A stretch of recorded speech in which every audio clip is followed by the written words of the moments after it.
ജീവിതത്തിൽ ഒരു ദിവസം ചുരുങ്ങിയത് 7 വട്ടം ഓതിയിരിക്കണം. അതിൽ ഒരു പ്രാവശ്യം സുബഹി കഴിഞ്ഞ്, പിന്നെ ളുഹർ കഴിഞ്ഞ്, അസർ കഴിഞ്ഞ്, മഗ്രിബ് കഴിഞ്ഞ്, ഇശാ കഴിഞ്ഞ്. ഇപ്പൊ എത്രയായി? 5 പ്രാവശ്യമായി അല്ലെ? 5 പ്രാവശ്യം അവൻ ഒരു ദിവസം ആയത്തുൽ കുർസി ഓതണം. 6ാമത്തെ പ്രാവശ്യം ഇപ്പൊ വീട്ടിൽ നിന്നും എന്തെങ്കിലും ഒരു കാര്യത്തിന് വേണ്ടി നമ്മൾ വീട്ടിൽ നിന്നും ഇറങ്ങൂലേ? വീട്ടിൽ നിന്നും ഇറങ്ങുന്ന സമയത്ത് കച്ചവടത്തിനാവട്ടെ, അത് പഠിക്കാൻ വേണ്ടി പോവലാവട്ടെ, എന്തെങ്കിലും സാധനങ്ങൾ വാങ്ങാൻ വേണ്ടി പോവലാവട്ടെ, വീട്ടിൽ നിന്നും ഒരു മനുഷ്യൻ ഇറങ്ങുമ്പോൾ, അത് ആണാവട്ടെ പെണ്ണാവട്ടെ, ഇറങ്ങുമ്പോൾ ആയത്തുൽ കുർസി ഓതിയിട്ടാണ് ഇറങ്ങുന്നതെങ്കിൽ അവൻ പോകുന്ന കാര്യം ഖൈറാവുകയും ആ കാര്യം അല്ലാഹു തആല എളുപ്പത്തിലാക്കുകയും അവൻ പോയി മടങ്ങി വരുന്നത് വരെ ആപത്ത് മുസീബത്ത് അവനെ ബാധിക്കില്ല എന്ന് നമുക്ക് മഹത്തുക്കൾ പഠിപ്പിച്ചു തരുന്നു. അപ്പോ 6ാമത്തെ സമയം എപ്പോഴാണ്?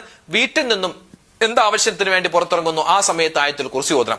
7ാമത്തെ സമയം ഉറങ്ങുന്നതിന് മുമ്പ് ആയത്തുൽ കുർസി എന്തായാലും നമ്മൾ ഓതിയിരിക്കണം. ഇൻഷാ അല്ലാഹ് മറക്കരുത്.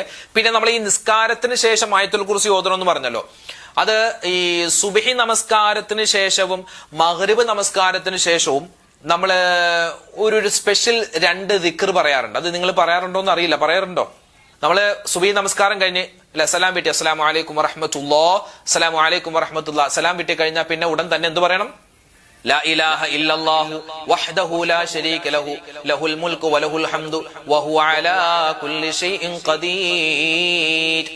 ഈ ഒരു ദിക്ർ 10 പ്രാവശ്യം പറയണം. അതോടൊപ്പം തന്നെ അല്ലാഹുമ്മ അജിർനീ മിനന്നാർ, ഇത് എത്ര പ്രാവശ്യം? 7 വട്ടം പറയണം. അപ്പൊ 10 പ്രാവശ്യം ലാ ഇലാഹ ഇല്ലല്ലാഹു വഹ്ദഹു ലാ ശരീക ലഹു എന്നുള്ള ദിക്റും 7 വട്ടം അല്ലാഹുമ്മ അജിർനി മിനന്നാർ എന്ന ദിക്റും പറയണം. ഏതൊക്കെ നമസ്കാരത്തിന് ശേഷം? സുബ്ഹി നമസ്കാരത്തിന് ശേഷവും മഗ്രിബ് നമസ്കാരത്തിന് ശേഷം ഉടൻ തന്നെ പറയണം. അത് കഴിഞ്ഞിട്ടാണ് പിന്നെ ബാക്കി സുബ്ഹാനല്ലാഹ്, അൽഹംദുലില്ലാഹ്, അല്ലാഹു അക്ബർ, അത് കഴിഞ്ഞ് പിന്നെ ആയത്തുൽ കുർസിയൊക്കെ ഓതുക കേട്ടോ. പിന്നെ ആയത്തുൽ കുർസി നിസ്കാരം കഴിഞ്ഞ് ഉടൻ തന്നെ ഓതാം. അല്ലെങ്കിൽ ഈ 2 ദിക്റുകൾ സുബ്ഹി നമസ്കാരത്തിനും മഗ്രിബ് നമസ്കാരത്തിനും ശേഷം അത് കഴിഞ്ഞിട്ട് ആയത്തുൽ കുർസി ഓതിയിട്ട് ബാക്കി സുബ്ഹാനല്ലാഹ്, അൽഹംദുലില്ലാഹ്, അല്ലാഹു അക്ബറിലേക്ക് കടക്കലാണ് നല്ലത് കേട്ടോ. എങ്ങനെ ഓതിയാലും ഒക്കെ പ്രതിഫലമാണ് ഇൻഷാ അല്ലാഹ്.